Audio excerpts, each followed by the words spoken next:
نگویم که مرا از قفس آزاد کنید. قفسم برده به باغی و دلم شاد کنید. فصل گل می گذرد هم نفسان بهر خدا، بنشینید و به باغی و مرا یاد کنید.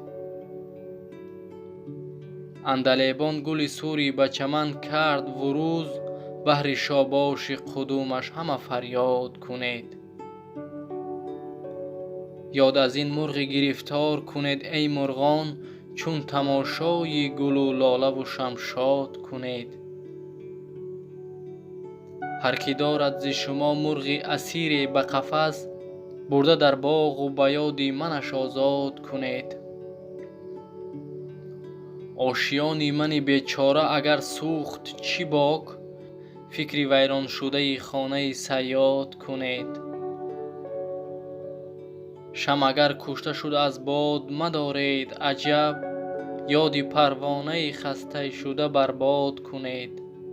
بیستون بر سر راه است مباد از شیرین، خبر گفته و غمگین دل فرهاد کنید. جور و بیداد کنید عمر جوانم کوتاه، از بزرگان وطن بهر خدا داد کنید.